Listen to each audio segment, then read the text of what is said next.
So if you think you want to build your business up so that you can sell it, you need to build that sale into your goal from tomorrow if you haven't already done it. You need to think, who will your buyer be? I knew, and I wrote it down, that it was going to be a multinational that was going to buy my agency. After I'd written the amount that I wanted to sell it for, I realised it probably wasn't going to be a management buyout, and it probably wasn't going to be a local company buying it because I put too many zeros on there. So it had to be a multinational. And I even knew which multinational it was likely to be, because there was one that was very proactive in buying smaller communications companies. That was its growth strategy, was acquisition.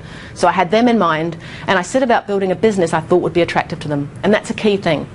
You think who might buy it, and then you build your business so that it's attractive to them. To make your business attractive to them, it has to be not dependent on you.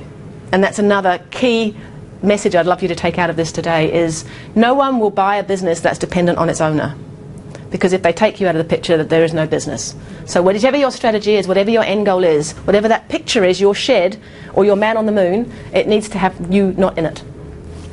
So I did that by making sure that the clients they loved the business, but they weren't dependent on me. In the last few years of that business, I brought in 2 very senior guys from London, and I let them sort of run the biggest clients. So that when Ogilvy came knocking at the door and they said, who are your clients? And I said, oh, well, there's Kiwi Bank and the Air Force. And they said, and who's looking after them? And I showed them who the teams were, and it wasn't me.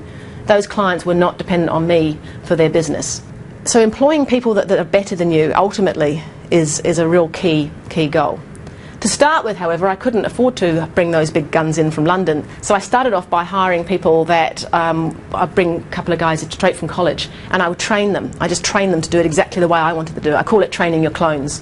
So I just trained them to do it exactly the way I wanted it to do it, and I kept doing that, and I kept building that until I got to the stage where there was enough business that I could afford to bring in some top guns.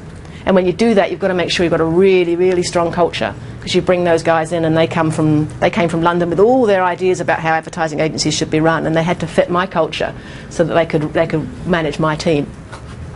The other thing that I did, which was really successful for me, was that I got all of those key clients on contracts.